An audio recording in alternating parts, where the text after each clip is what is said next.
पुष्प क्रम, अंग्रेजी में इसे हम इनफ्लोरेसेंस कहते हैं। पुष्प क्रम मुख्य रूप से दो प्रकार के, पहला पुष्प क्रम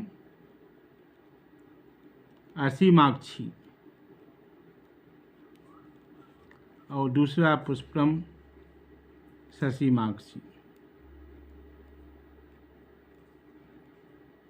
अंग्रेजी में इसे रेसिमोस,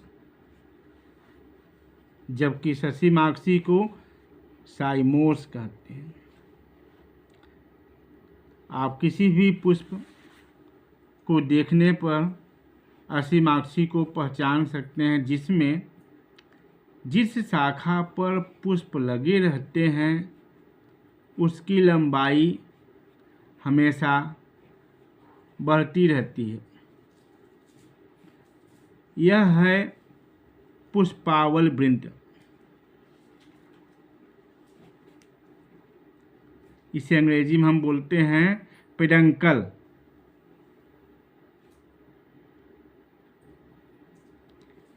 इसे हम बोलते हैं पेडंकल। इस पर पुष्प लगते रहते हैं और यह लगातार वृद्धि करती रहती है। इसकी वृद्धि होती रहती है, नए पुष्प बनते रहते हैं। इस प्रकार जो बड़े पुष्प व पुराने पुष्प होते हैं नीचे की ओर, यह मान लीजिए पुष्प है, नीचे की ओर पुराने हैं और आकार में बड़े होंगे, जबकि ऊपर के पुष्प छोटे होंगे और आकार में छोटे होंगे और नए होंगे। इस क्रम को हम बोलते हैं अग्राभिसारी क्रम। अग्राभिसारी क्रम, जिसे अंग्रेजी में हम बोलते हैं एक्रोपीटल सक्सेशन।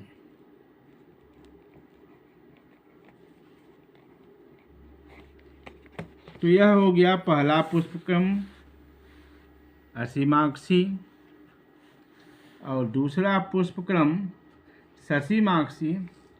इसमें पुष्पावल वृंत की लंबाई शीर्ष पर पुष्प बन जाने की वजह से रुक जाती है। अब जो पुष्प बनते हैं वे बाद में बनते हैं, जो कि आकार में छोटे होंगे।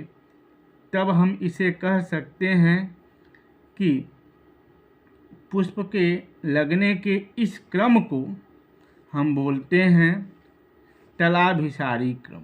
अंग्रेजी में इसको हम हिंदी में कहेंगे तलाभिसारी क्रम और अंग्रेजी में बोलते हैं बेसिपीटल सक्सेशन। पीटल सक्सेशन आप देख रहे हो यहाँ पर बेसिपीटल।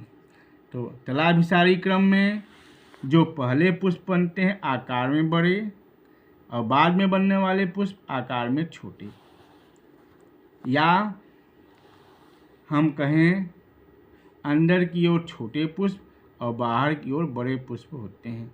ठीक इसका विपरीत पहले बनने वाले पुष्प आकार में बड़े व पुराने होते हैं, जबकि बाद में बनने वाले पुष्प आकार में छोटे होते हैं।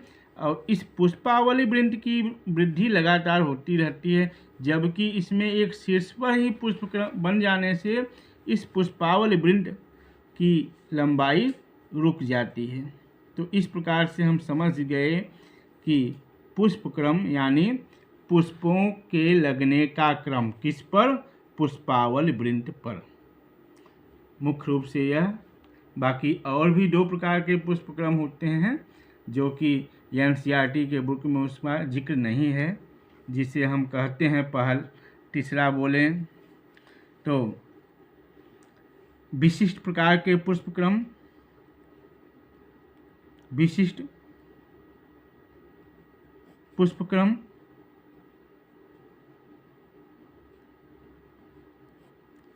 और एक पुष्पक्रम होता है हाइपैंथोडियम, जिसे हम बाद में बताएंगे। हाइपैंथोडियम।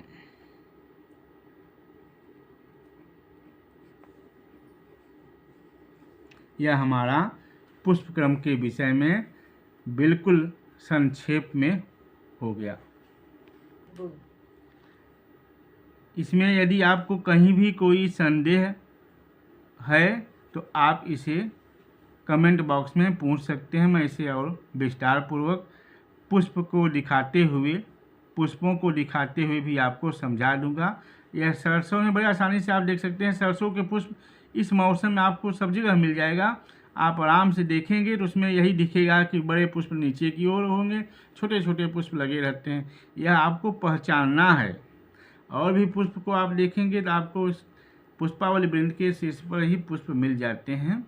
अब आपके परीक्षा के दृष्टि से यह बहुत इम्पोर्टेंट है। इसमें अंतर हमेशा पूछा जाता है और कंपटीशन के भी यह क्वेश्चंस हैं।